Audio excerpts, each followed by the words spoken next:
Mais l'AES, quand on parle aujourd'hui, tout le monde dit l'AES arrive à maîtriser les terroristes.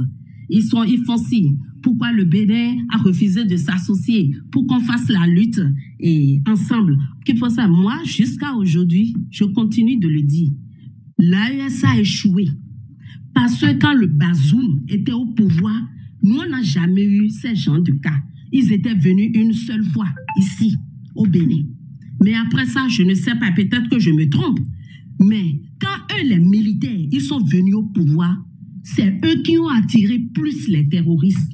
Et du coup, quand ils les chassent aujourd'hui, ils viennent se réfugier au niveau de la zone triple et viennent nous attaquer. Mais pourquoi? Comment se fait-il qu'étant des militaires, les trois sont des militaires, ils n'arrivent pas à radier ces bandits-là de la circulation? Et ils sont toujours là, jusque-là.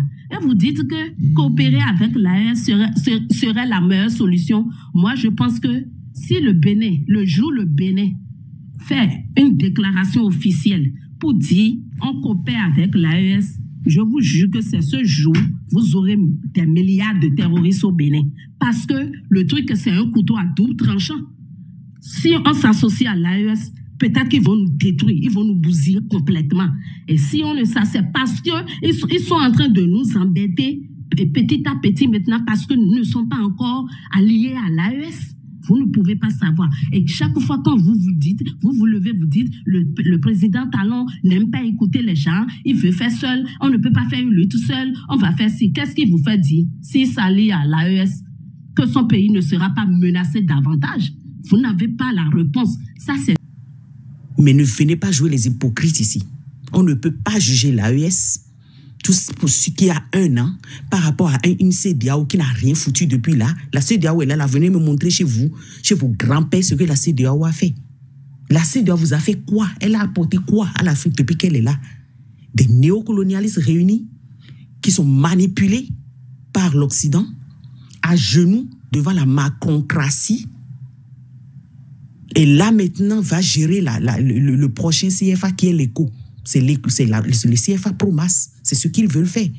Pour effacer l'UEMOA qui est déjà nul et ne fout rien, qui est allé jusqu'à chercher, voilà quoi, les présidents les plus nuls de leur pays pour venir les diriger. On a vu. C'est de ça qu'il s'agit. Nous comptons maintenant les morts par l'eau de 50, les gars. Par l'eau de 100. Parce que nous avons échoué.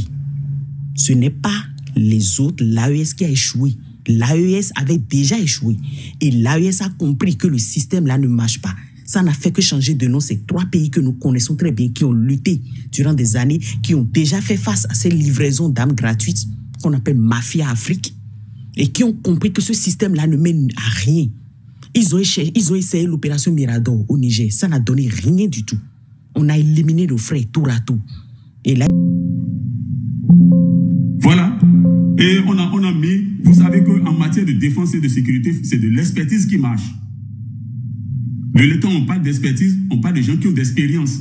On a mis tous les expérimentés, on les a forcés à la retraite. Et on a dégagné comme ça nos forces de défense et de sécurité. On fragilise l'armée, on ouvre la porte au scandale et après on vient créer. Et puis aussi, dans la gouvernance sociale, on nous dit aujourd'hui que gouverner, c'est exclure. Vous ne savez pas que c'est l'exclusion qui fait le terrorisme? La pauvreté extrême qu'on est en train de cultiver, entretenir là, vous ne savez pas que c'est un terrorisme? Vous voulez qu'on dise quoi? Talon a déjà toute la politique du terrorisme en main. Parce que il a fait plusieurs pas vers ses frères du Niger et du Burkina par rapport à la zone triple. Plusieurs fois, ils n'ont pas voulu céder. Et c'est la sécurité de la zone triple ne se résume qu'à la sécurité béninoise. Comment est-ce possible qu'on peut maîtriser les terroristes si c'est seul le Bénin qui a sa sécurité mise en place? Je ne sais pas. Et dans ça, quand on pose la question, vous avez généralement l'habitude de dire qu'il n'a qu'à continuer à demander, il va continuer à demander leur clémence jusqu'à quand? Point d'interrogation. De deux, quand, imaginez un instant que les terroristes là, qui viennent tuer nos soldats au Bénin, étaient des Béninois, quittaient le Bénin, pas des Béninois, quittaient le sol béninois pour aller au Burkina ou au Niger, aller descendre les soldats nigériens ou burkinabés. Je suis sûr que tout le Burkina serait jeté sur notre sort au Bénin. On serait, peut-être qu'il y aurait déjà une guerre entre le Bénin, le Niger et le Burkina Faso déjà. Mais quand c'est le contraire, nous, on ne fait pas de tapage. On ne dit rien. On ne dit pas ils ont quitté Burkina, ils ont quitté Burkina. On ne dit rien. On essaie de ranger la chose pour voir clair dedans et voir comment évoluer. Ce que je veux dire, avec tout à l'heure quand M.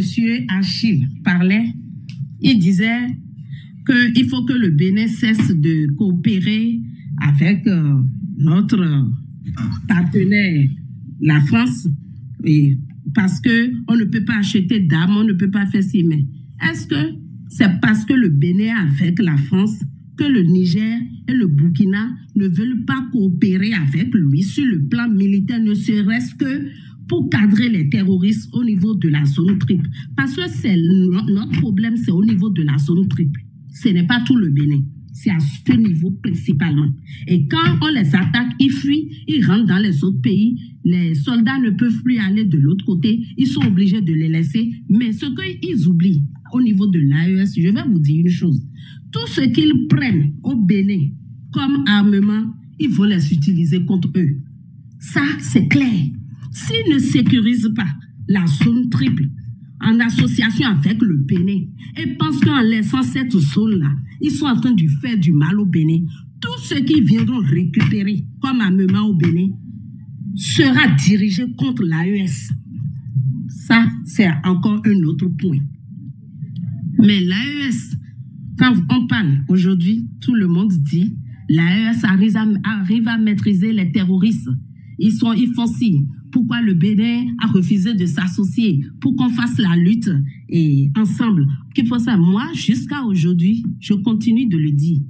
L'AES a échoué.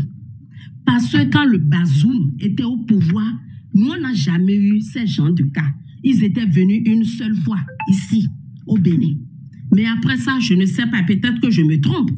Mais quand eux, les militaires, ils sont venus au pouvoir, c'est eux qui ont attiré plus les terroristes.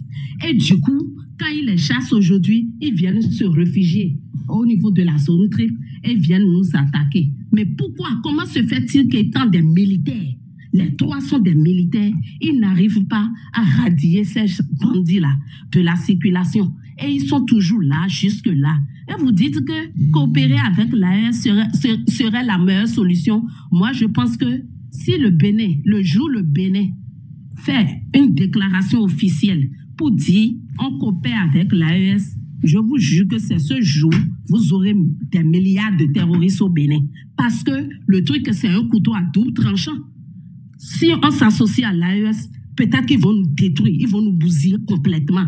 Et si on ne s'associe, parce qu'ils sont en train de nous embêter petit à petit maintenant, parce que nous ne sommes pas encore alliés à l'AES. Vous ne pouvez pas savoir. Et chaque fois quand vous dites, vous levez, vous dites, le président Talon n'aime pas écouter les gens, il veut faire seul, on ne peut pas faire une lutte seul, on va faire ci. Qu'est-ce qu'il vous fait dire? S'il s'allie à l'AES, que son pays ne sera pas menacé davantage? Vous n'avez pas la réponse. Ça, c'est sûr. Et personne de nous tous au monde ici, là, n'a la réponse pour donner. Pour cela, je vais m'arrêter là. Bon, je vais m'arrêter là pour le moment. Merci. Ok, merci, Madame JV.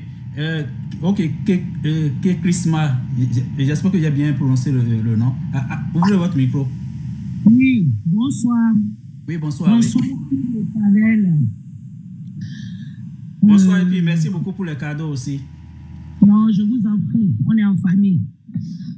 Bonsoir tout le panel. Ça fait un petit moment que je suis là, j'écoute les intervenants. Et là, je suis vraiment désolée, mais vraiment meurtrie par l'intervention de ma sœur JV. J'ai comme l'impression qu'elle ne suit pas les actualités, elle n'est pas au courant de ce qui se passe dans la sous-région depuis des années Et que maintenant, avec les réseaux sociaux, avec tout ce qu'on voit, tout ce qu'on lit, et on relit, on revoit les historiques, et on essaye de coupler les histoires, et les mêmes histoires se répètent. Moi, sincèrement, je suis béninoise, je ne fais pas de la politique. Mais de loin, j'écoute, j'observe, un peu partout. Mais les mots me manquent.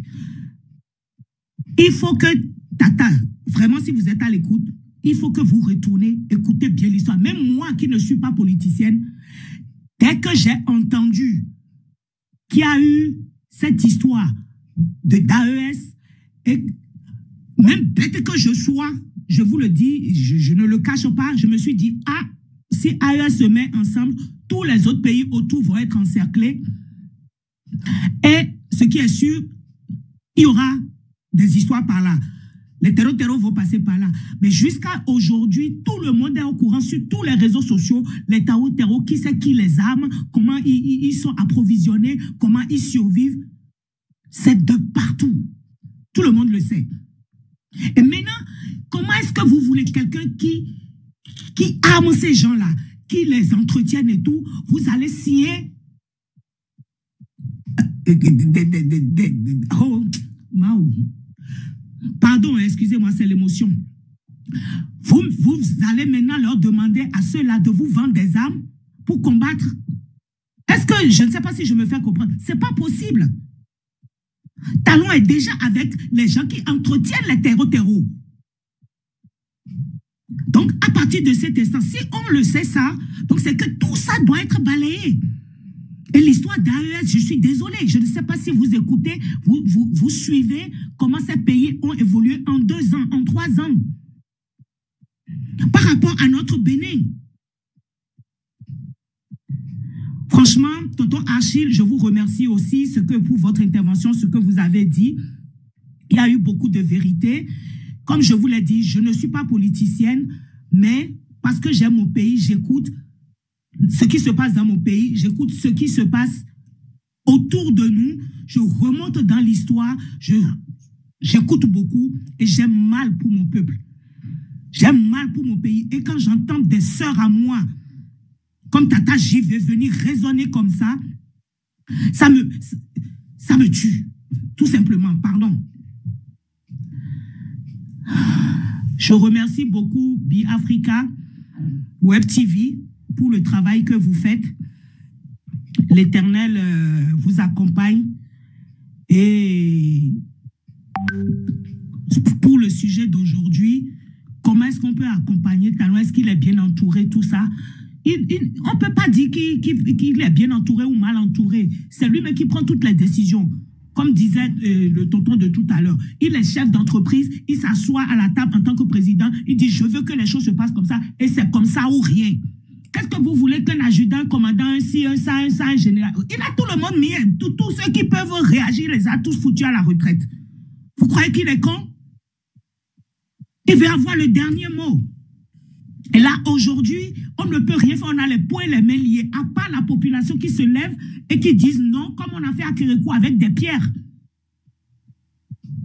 On va tuer des gens, mais il y en aura, on ne peut pas tuer tout le pays. Maintenant, qui c'est qui va commencer? Par où on va commencer? Le problème, il est où? Il n'est que là. C'est que la population qui peut faire quelque chose. Et que ces généraux, ces capitaines, ces ci, ces ça, ils ont tous les pieds, les moignets, la peau du ventre bien tendue. Donc, ils ne peuvent rien dire, ils ne peuvent rien faire. Et le tonton, Talon aussi, il est devant, il a ses intérêts ici en Europe, il ne peut rien faire. Et ce n'est même pas son problème, en fait. C'est même pas son problème parce que c'est un chef d'entreprise, point. Comment il a été riche, tous on le sait. Il est parti d'où, tous on le sait. Donc, du balai 2026, si on y arrive, sinon la seule solution, c'est la population. Il faut que la population réagisse, point. Je vais m'arrêter là, laisser la parole à d'autres personnes et je remercie beaucoup le panel. Certains sont à ce niveau-là où ils vont applaudir de la bêtise, tout simplement parce qu'ils trouvent quelques miettes là-dedans. L'AES n'a pas échoué, n'a jamais échoué, puisque l'AES n'a que 1 an. C'est sa 2e année. On ne peut pas me dire que l'AES a échoué pendant que des vendus sont là depuis 8 ans, 10 ans, 15 ans. Au 4e mandat, au 5e mandat, n'ont rien foutu. Je vous parle aujourd'hui de Côte d'Ivoire où on fait 2 ponts, 3 ponts, pendant que mes frères ivoiriens vont ramasser leur bagage pour aller dormir dans des cimetières, tellement on n'a plus de moyens. C'est de ça qu'il s'agit. Vous voulez parler de quoi? De quelle réussite? Et c'est ça là les exemples que certains veulent suivre aussi. Des problèmes diplomatiques partout, on a un problème avec tous ceux qui nous entourent, même l'océan Atlantique. De quoi vous me parlez? Comment? On a vu maintenant juste la goutte d'eau qui a fait déborder le vase. Nos frères éliminés à tout de rôle. Un carnage. Je ne sais pas qui, si c'est peut-être, je ne sais pas, la tête du jeudi, je ne sais pas si c'est Talon lui-même ou si c'est nos généraux qui vont vendre la mèche. Les armes sont de quel côté?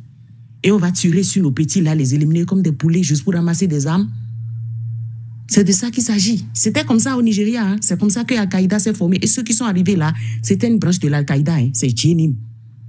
C'est comme ça que Al-Qaïda s'est formé. C'était des hommes politiques qui finançaient Al-Qaïda. Et leur filaient les informations de l'armée. Ne faites pas semblant de me dire ceux qui financent les Français, donc faisons face aux Blancs là-bas. Non, non, non, non, non. Nous sommes dans la mafia Afrique. Ceux qui veulent aller lire là-dessus, chercher les livres de François-Xavier Verchave, ils dénonçaient ces choses-là depuis les années 2005. Ils l'ont tué. Ce sont le chef d'État qui le poursuivait devant la justice. Ils l'ont tué. Allez lire ces livres, s'il vous plaît. Nous sommes en plein. Parce que là, aujourd'hui, nous avons nos autorités qui nous ont amené un certain Bernard Lévy, ils l'ont installé. Vous savez c'est qui Bernard Lévy? Là où lui, il arrive là, c'est que c'est fiasco. Il était en Afghanistan, s'il vous plaît. Il était au Soudan. Il était au Kenya. Il était en Haïti. C'est lui qu'on est venu installer maintenant au Parc W. Et c'est Patrice Talon lui-même qui est derrière ça. Le gars là, n'importe où il est allé, là, le pays s'est divisé. N'importe où il est allé, c'est gay, c'est bang bang. On a besoin de déstabiliser l'AES. C'est de ça qu'il s'agit. Maintenant, qui a donné? Est-ce que c'est de l'autorité lui-même ou c'est des généraux qui disent ça? Comme ça, les terroristes vont chercher l'armée, se partagent l'argent là-bas. Est-ce que c'est l'un ou c'est l'autre? Ça, je ne sais pas. Et jusque-là, personne ne sait. Moi, est-ce qu'eux, ils le gardent entre eux là-bas? Je ne sais pas. Mais ne venez pas jouer les hypocrites ici. On ne peut pas juger l'AES tout pour ce qui a 1 an par rapport à une CEDEAO qui n'a rien foutu depuis là. La CEDEAO est là, venez me montrer chez vous, chez vos grands-pères, ce que la CEDEAO a fait. La CEDEAO vous a fait quoi? Elle a apporté quoi à l'Afrique depuis qu'elle est là? Des néocolonialistes réunis qui sont manipulés par l'Occident à genoux devant la macroncratie. Et là, maintenant, va gérer le prochain CFA qui est l'écho. C'est le CFA pro-masse. C'est ce qu'ils veulent faire. Pour effacer l'UEMOA qui est déjà nul et ne fout rien, qui est allé jusqu'à chercher, voilà quoi, les présidents les plus nuls de leur pays pour venir les diriger. On a vu. C'est de ça qu'il s'agit. Nous comptons maintenant les morts par l'eau de 50, les gars. Par l'eau de 100. Parce que nous avons échoué. Ce n'est pas les autres, l'AES qui a échoué. L'AES avait déjà échoué. Et l'AES a compris que le système là ne marche pas. Ça n'a fait que changer de nom. Ces 3 pays que nous connaissons très bien, qui ont lutté durant des années, qui ont déjà fait face à ces livraisons d'armes gratuites qu'on appelle Mafia Afrique, et qui ont compris que ce système là ne mène à rien. Ils ont essayé l'opération Mirador au Niger. Ça n'a donné rien du tout. On a éliminé nos frères tour à tour. Et là, ils ont compris qu'il fallait prendre leur destin en main. De façon pacifique, on a dégagé les néocolonialistes sans aucun mort. Tranquille. Les néocolonialistes comme Patrice Talon, ils doivent dégager parce qu'ils ne foutent rien. C'est exactement Bazoum. Tapez sur Google, les présumés terroristes, on les libère au Bénin, hein, ça se fait. Et il y a un truc là qui les dénonce là-bas. Allez voir, allez voir. Allez voir, même si on les attrape, là, on va les libérer. Et c'est nos enfants qui meurent. C'est de ça qu'il s'agit. L'AES n'a pas échoué, c'est la CEDEAO qui a échoué. Elle était où quand on tirait dans la tête de nos enfants? Tour à tour, imagine ton enfant attaché. On lui met un fusil à la tête. Imaginez comment on se sent. Patrice Talon est un échec, un fiasco qui a fait reculer le Bénin pendant 50 ans. Et nous devons chercher d'autres alliances. Nous devons faire quelque chose. Nos enfants ne peuvent pas continuer à mourir comme ça. Bien Africa, je prends une pause là. Je vais revenir tout à l'heure. Merci. Merci beaucoup, Georgia. Monsieur... Je vais déjà commencer par me poser certaines questions. Talon avait-il eu besoin de mieux s'entourer qu'il l'est déjà aujourd'hui pour régler le problème de terrorisme par le passé, puisqu'il a sa vision du terrorisme? Et à Ivor, c'était un procès en terrorisme. Madougou, c'était des procès en terrorisme. Ou bien, ce n'était pas des terroristes qui étaient arrêtés comme ça. Même récemment, des Nigériens qui sont venus contrôler leur pétrole étaient des terroristes. Mais les troupes en attente pour aller rétablir Bazoum, là, ils sont où? Pour qu'on souffre aujourd'hui des attaques terroristes. Ben écoutez, quittons la galère, s'il vous plaît. Moi, je pense qu'ils veulent de tout, sauf de la lutte contre le terrorisme. Ils veulent de tout, sauf de la lutte contre le terrorisme. Sinon, à quel prix va-t-on finalement remplir les poches de talons? Je me demande. À quel prix va-t-on satisfaire son ego? Pour combien de temps allons-nous devoir nous subir les réformes soi-disant de talons qui fragilisent en fait notre armée?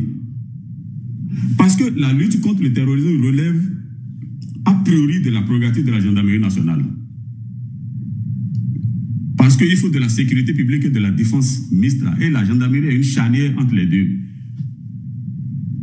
Et par excellence, toutes les unités de gendarmerie sont par excellence des unités de renseignement. J'en sais quelque chose.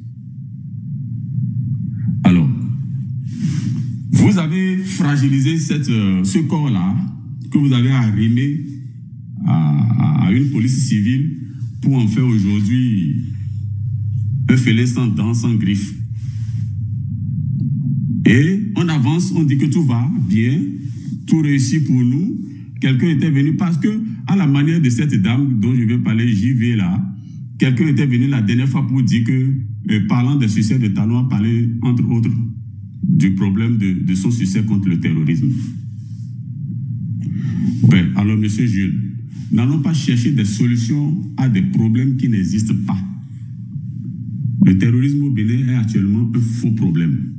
Donc, inutile de se faire tellement de mal. Je crains que ce noir soit une comédie savamment orchestrée. Et voilà les raisons pour lesquelles je suis dubitatif par rapport à la nature du problème. Eux-mêmes ont fait naître et entretenu le terrorisme. Parce que, si je dis ça, je me rappelle de l'échange qu'il y a eu, de l'échange houleux qu'il y a eu entre le général qui est en prison, un général de police est en prison maintenant, Oudéon, avec son ministre sur le terrorisme. Il avait déjà averti. Et le ministre pensait que, bon, il allait déjà trop loin, il allait déjà trop... Ben, écoutez, il s'agit de la sécurité publique. Nous avions dit dans le temps. Le ministre disait qu'il fallait attendre quelques attaques terroristes pour qu'on mette certaines politiques en place. Et j'ai demandé en son temps, les attaques pour le terrorisme, là, qui en seront les victimes? Qui en seront les victimes? Eux? Leurs enfants? Leurs femmes? Ou bien c'est nous? Voilà des questions. Et le problème est qu'en son temps, ils n'ont cru devoir rien faire. Ils ont même finalement enlevé le monsieur du système tellement il gênait. Il a vu venir tout ça. Alors vous voulez, les gens étaient déjà bien entourés, ils ont dit qu'ils n'en veulent pas. Vous voulez maintenant qu'ils s'entourent de qui? La France, en termes de terrorisme, c'est un oiseau de mauvais augure. Hein? Quand elle replique quelque part avec ses bases, c'est fini. Hein? Le terrorisme s'enracine. Et nous le savons tous, les Sahéliens nous ont avertis.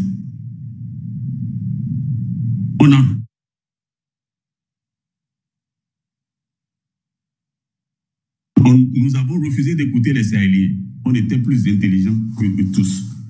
Et puis, un président qui fait asseoir son ministre de...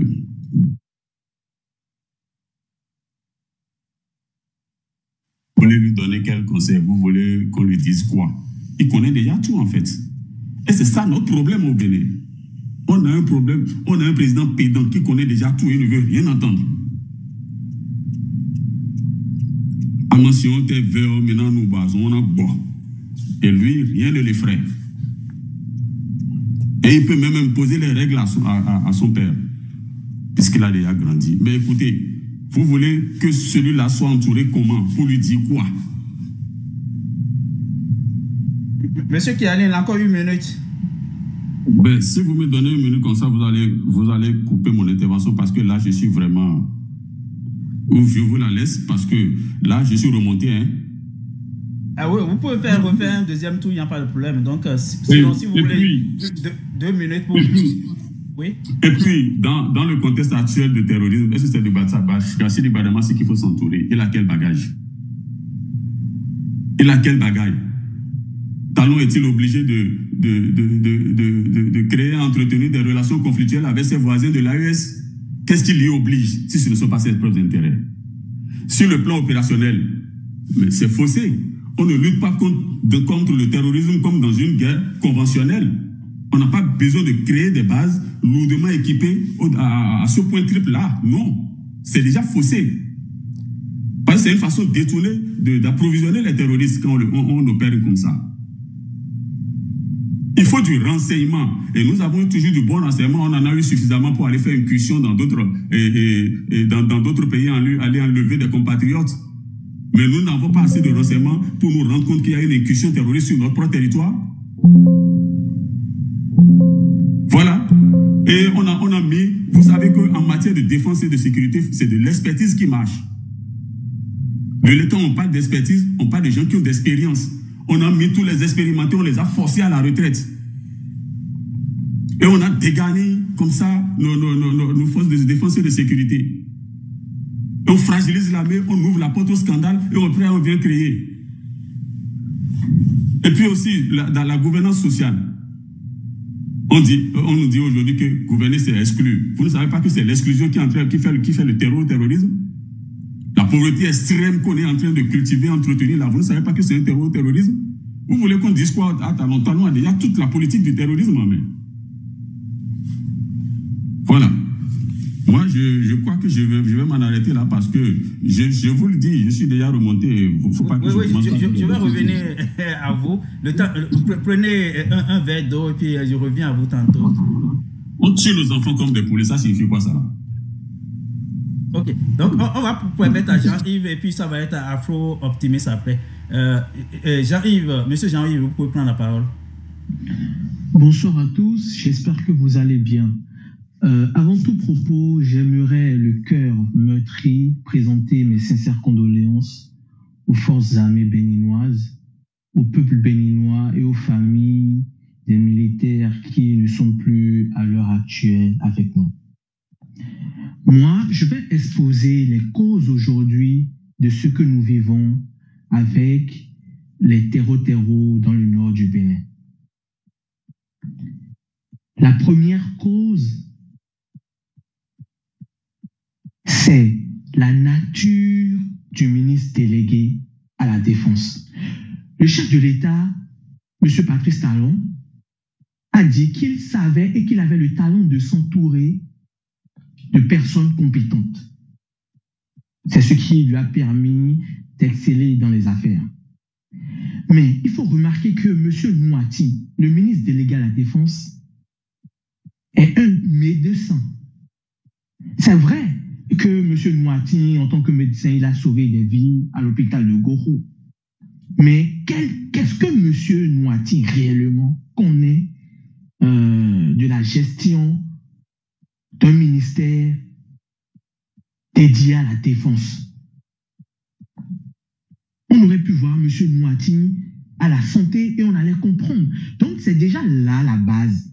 D'ailleurs, c'est un ministre délégué. Le réel ministre de la Défense du Bénin, c'est le chef de l'État. Première cause aujourd'hui de nos lacunes en matière de lutte contre les terreaux. La nature du ministre délégué. Deuxième cause, c'est l'opacité dans la gouvernance de la rupture.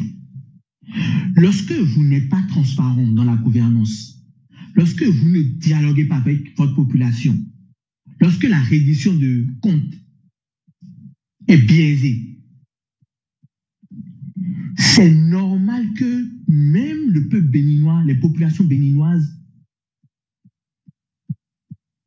se mettent en position de ne pas collaborer avec le gouvernement. Parce qu'ils se disent, est-ce que notre gouvernement nous dit la vérité? Est-ce que même les chiffres aujourd'hui qui sont annoncés, des gens sont en train de contredire ces chiffres-là? Parce que le gouvernement de la rupture de M. Patrice Talon a toujours navigué dans des eaux sombres qui ne permettent pas de voir clair dans ce qu'ils sont en train de faire au sommet de l'État. Une autre cause, c'est la rupture de la confiance entre la police républicaine et les populations, entre l'armée même et les populations. 2019, on a vu ce qui s'est passé. C'est de là même que la rupture de la confiance entre l'armée béninoise et les populations béninoises a commencé en réalité. Je ne vais pas vous rappeler ces événements malheureux. Les arrestations qui ne respectent pas la déontologie, qui ne respectent pas le règlement intérieur de la police républicaine, les forces de l'ordre qui se retrouvent dans les magasins des sodaculteurs, des agriculteurs, ce qui entraîne des bavures policières.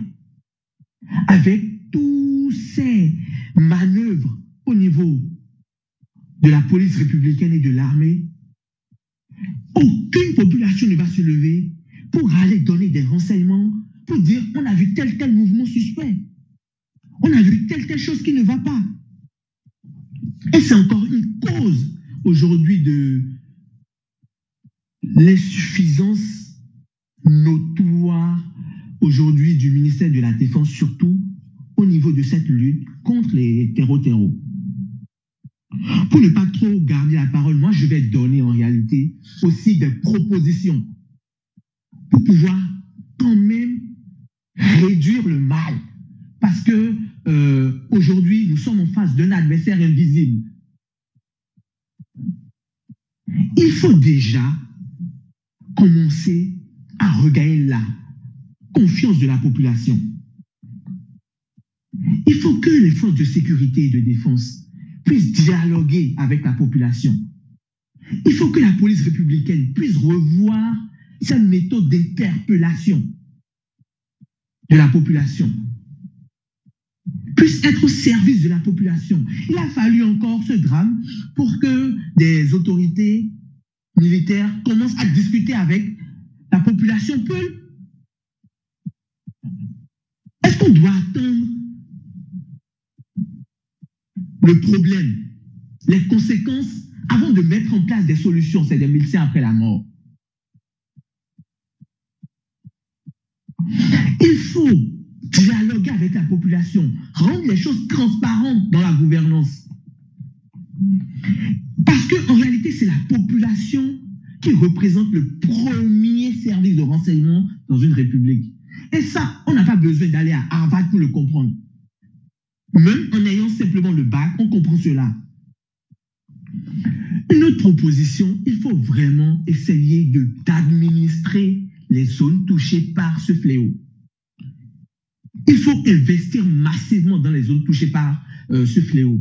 Administrer, permettre aux populations de sortir de la pauvreté, redonner de l'espoir aux populations qui vivent dans ces zones-là. Parce que tant que ces populations-là n'auront pas un espoir dans lequel la République est à leur côté, franchement, facilement, on va enrôler des jeunes béninois désespérés dans ces groupes aujourd'hui qui nous causent des problèmes. Il y a plusieurs autres solutions. D'ailleurs, il faut remarquer que depuis que nous subissons ces attaques, le chef de l'État, M. Patrice Talon, n'a même pas fait un seul tweet pour présenter ses condoléances, sauf erreur de ma part. Lorsqu'on avait eu un incendie d'un magasin où il y avait de l'essence frelatée, le chef de l'État aussi n'a pas pipé mot. Il a fallu sur Twitter que l'ancien président du Sénégal, M. Macky Sall, fasse un tweet et notre chef de l'État a retweeté le tweet là. Quand j'ai vu ça, j'ai dit, mais il y a quelque chose qui ne va pas. Il y a quelque chose qui ne va pas. Moi, je pense que M. Moati a fait 9 ans, presque 9 ans au ministère de la Défense et il a eu le temps de se refaire une santé financière.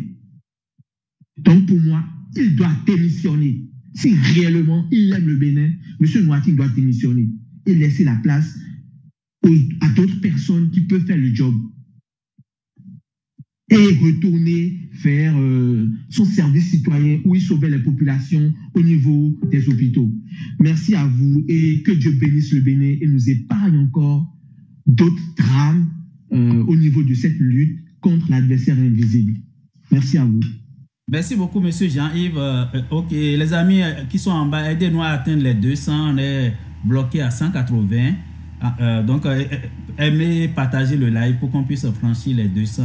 Je vais venir tantôt à Vidjanaï, mais avant Vidjanaï, il y aura Afro Optimist. Ok, Afro Optimist, vous pouvez prendre la parole et après ça va être Vidjanaï. Bonsoir mon frère. Oui, bonsoir. Ouais. Bonsoir à tous. Bon, déjà, je veux commencer par la fin des propos de Jean-Yves en disant que Dieu ne fera absolument rien, d'accord? Dieu ne fera absolument rien. Il n'y a que les humains qui font les choses. Il n'y a que nous qui allons prendre nos mains, nos pieds pour matérialiser ce que nous pensons. Dieu n'a jamais sauvé un peuple. Il n'y a pas plus chrétien que Israël, mais vous comprenez bien que c'est les Baltes qui pullulent là-bas. Il n'y a pas plus arabe que la Palestine. Vous comprenez, ou l'Afghanistan, vous comprenez que c'est les Baltes qui pullulent là-bas.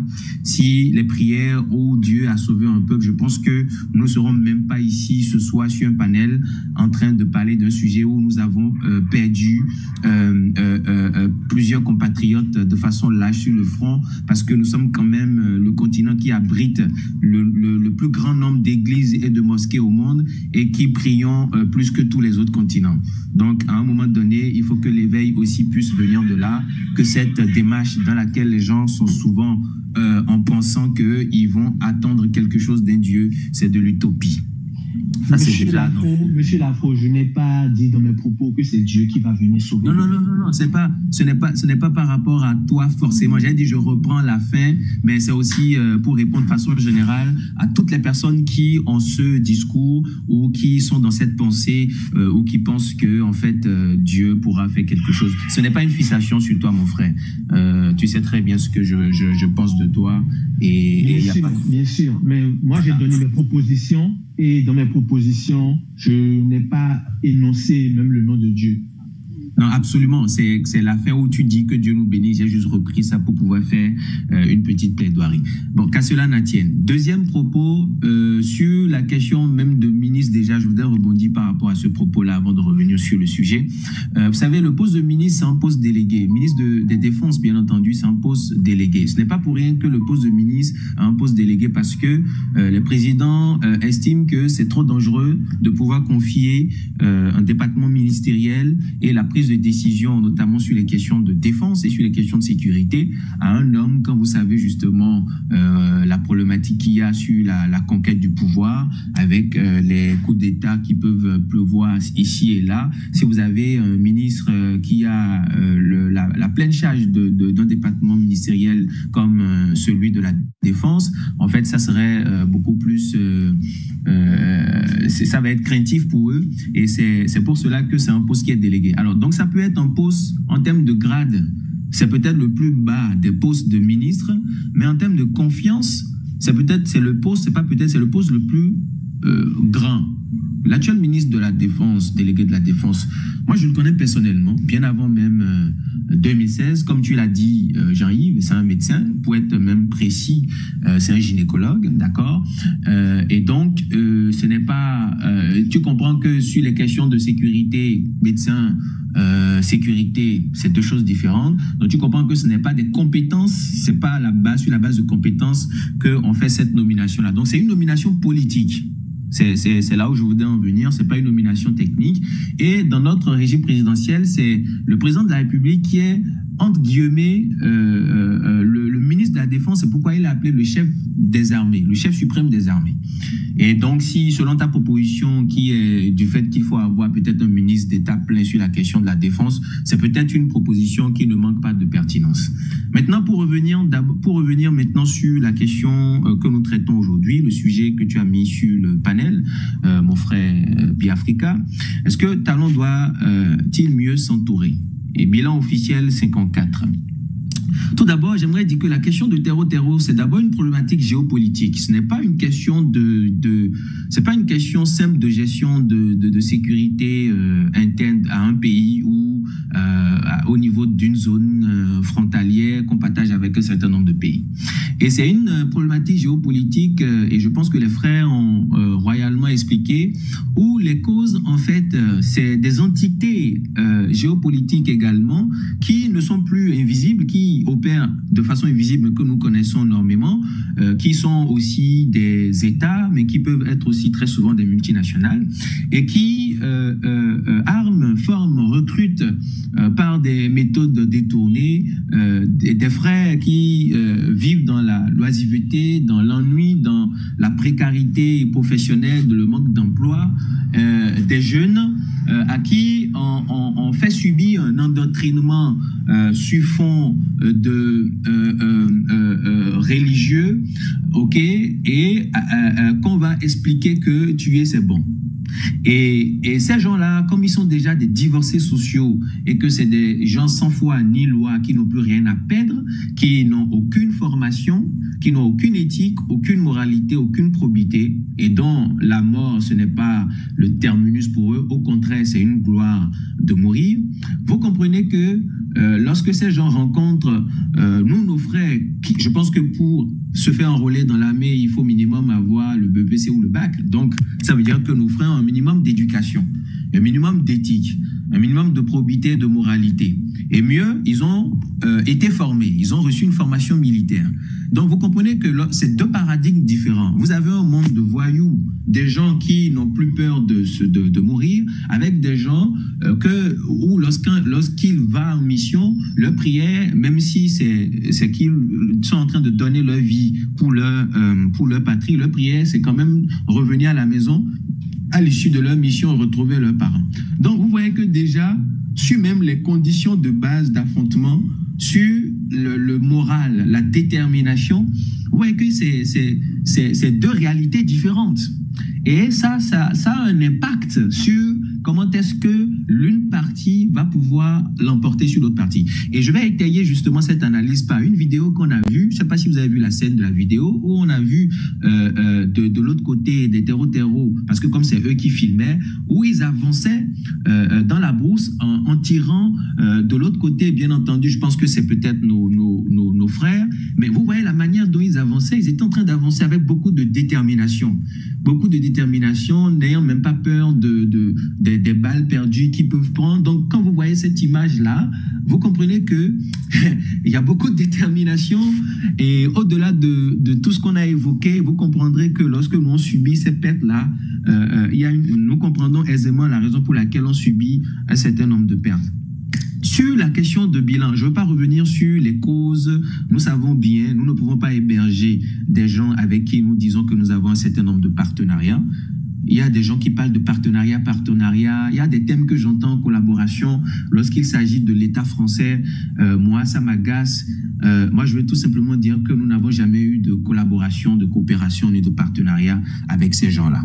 À moins qu'on vienne m'expliquer que l'agression, c'est aussi une forme de relation. Parce que la seule chose que nous avons connue avec ces gens-là, les ancêtres de ces gens-là, c'est de l'agression. L'agression sur le plan politique, l'agression sur le plan civilisationnel, l'agression sur le plan linguistique, l'agression sur le plan culturel, identitaire.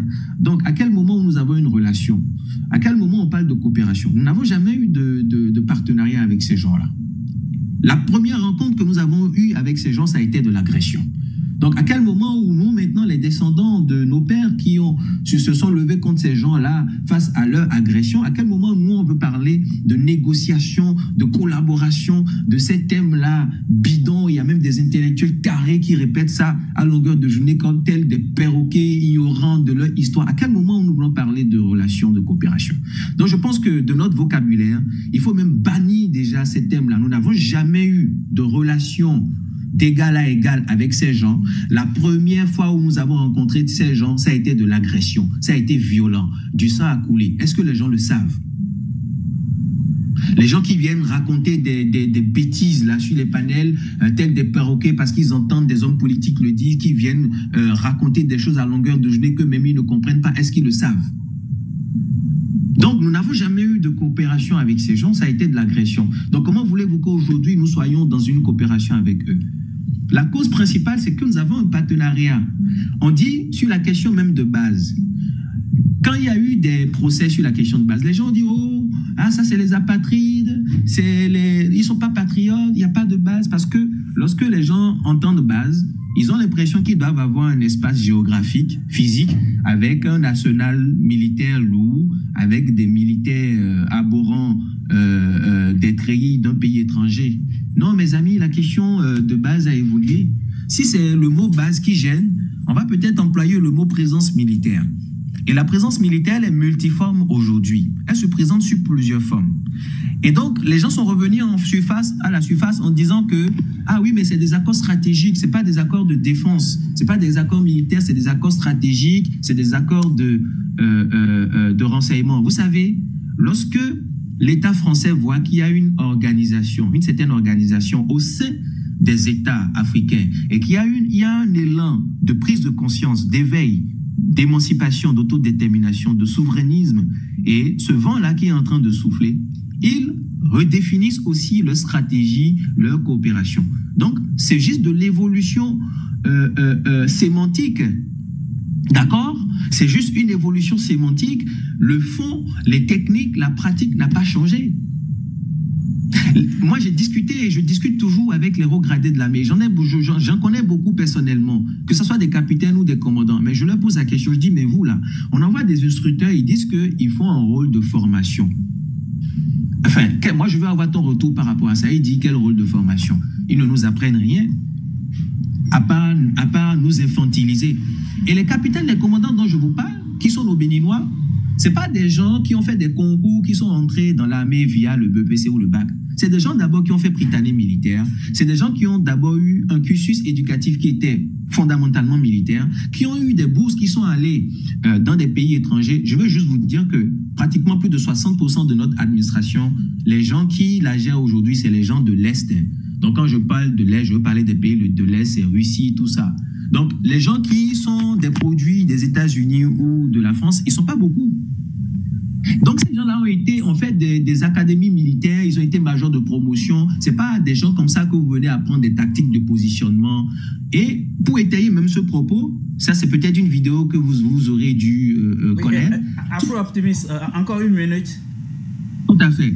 Et il y a une vidéo où je vois un instructeur français, un ancien instructeur français retraité, qui dit, mais lorsque nous allons en Afrique pour des missions de formation, ce n'est pas de l'instruction que nous leur faisons.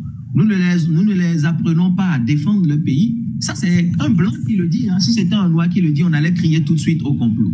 Il le dit clairement en ces termes. Nous les apprenons à trahir leur peuple. Nous les apprenons à se retourner contre leur peuple, contre leur patrie. Mais ce n'est pas dans ça qu'on est actuellement. C'est exactement ce qui se passe.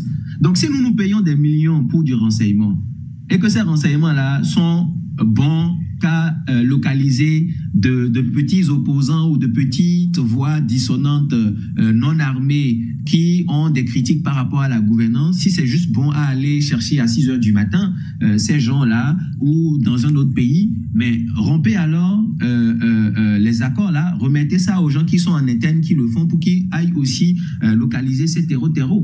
Et pour finir, justement, ça va être ma dernière intervention rapidement sur le chiffre 54. Vous vous rappelez, lorsqu'il y a eu l'attaque le 17, nous n'avons pas eu des éléments de langage parce qu'il y a deux parties. Nous avons la partie des terreaux et nous avons la partie militaire du Bénin. Objectivement, nous, si on veut croire une partie, on doit croire notre armée. On est bien d'accord. Malheureusement, 6 jours après l'attaque, nous n'avons eu aucun élément de langage sur la question du nombre de soldats militaires qui sont tombés. Et la seule partie qui a fourni un nombre, c'est les terreaux. Plus précisément, le nombre 70. Et ce nombre-là a été repris par la population, par le peuple. Mais les gens s'étonnent que nous reprenons en fait le nombre-là pour dire que 70 de nos frères sont tombés et on nous fait encore ce procès. Est-ce que vous nous avez donné un chiffre, on a refusé? Mais de quoi on parle? Maintenant, regardez la totale. La totale est que pour maintenant donner un chiffre, c'est le chiffre qui a été donné par des médias occidentaux, en l'occurrence RFI, pour dire le chiffre 8. qui ont été repris par des cellules de communication du gouvernement.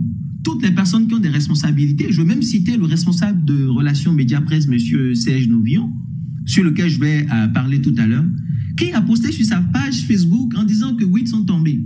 Mais toutes les personnes qui ont donné un chiffre au-delà des 8 ont été traitées de tous les noms. Mais vous imaginez l'incohérence? C'est-à-dire que nous avons une problématique où les deux parties, on a une partie terreau, une partie militaire. Pour donner une information, vous prenez en fait une tierce partie, à moins que ça soit des gens qui sont chargés de communication des terreaux.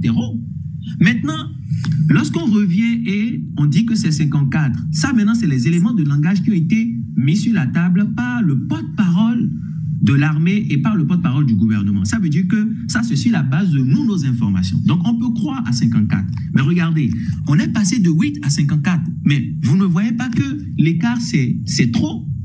Même si je suis d'accord que les chiffres ont pour vocation à évoluer, que lorsqu'on fait le ratissage progressivement, nous pouvons découvrir des corps au fur et à mesure et ça va s'ajouter au décompte. Mais nous ne pouvons pas avoir 8 au début et de 8 faire un bond à 54. Ça veut dire que le chiffre 8 au départ, ce n'est pas un chiffre sérieux. C'est un chiffre fantaisiste qui n'a aucun fondement scientifique. Et on a repris ce chiffre-là pour le servir aux gens. Et ceux qui ont donné le chiffre 70, on les a traités de tous les noms. Maintenant, regardez la supercherie. On dit 54. Et on dit maintenant que c'est loin, que c'est très loin, ça c'est le poste de Serge Novillon, hein, que c'est très loin du chiffre apocalyptique 70 qu'a énoncé un certain nombre de personnes. Vous imaginez? Donc 54, ce n'est pas assez grave. 54, c'est qu'on est dans une situation où nous avons des frères qui ont perdu la vie. Et on veut relativiser maintenant le chiffre. On fait maintenant une guerre de chiffres. C'est à ce moment où les gens prennent leur calculette pour faire 70 moins 54 et voir qu'en fait 54 ce n'est pas beaucoup et que 70 c'était la totale et que ceux qui criaient 70 c'est eux qui sont... Mais en fait ces personnes-là sont dangereuses pour notre pays. Monsieur Serge Novillon, vous êtes une personne dangereuse pour le peuple béninois parce que, je ne sais pas, vous avez tronqué votre ventre à un niveau où vous n'avez même plus aucune dignité. C'est vous qui avez annoncé 8. Il y a 5 jours, personne n'a annoncé 8. Vous et vos copains, vous avez traité les gens qui annonçaient un chiffre au-delà de tous les noms. Maintenant, de 8, on est passé à 54. Mais annoncez votre chiffre tranquillement. Vous politisez tout. Vous faites maintenant une guerre de chiffres. Okay. Mais ça, c'est une horreur. Oui, Afro-Optimiste, il faut conclure maintenant pour que je puisse donner la parole à d'autres. Oui. Moi, je veux prendre la parole. Mais oui, je conclue. Oui, il faut conclure maintenant, oui.